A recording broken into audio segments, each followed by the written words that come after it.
नमस्कार, आप देख रहे हैं पाली सिरोही ऑनलाइन न्यूज और मैं हूँ कसक अग्रवाल। बाली मिठड़ी नदी उफान पर, पीपला मार्ग बाधित, पुलिस तैनात।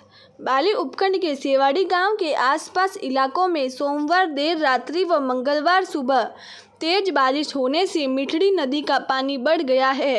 रपट पर 3 फीट पानी चल रहा है, जिससे पीपला सड़क मार्ग बाधित है। लोगों की आवाजाही रुक गई। पुलिस प्रशासन मौके पर पहुंचकर लोगों के पानी में जाने से रोक रहे हैं।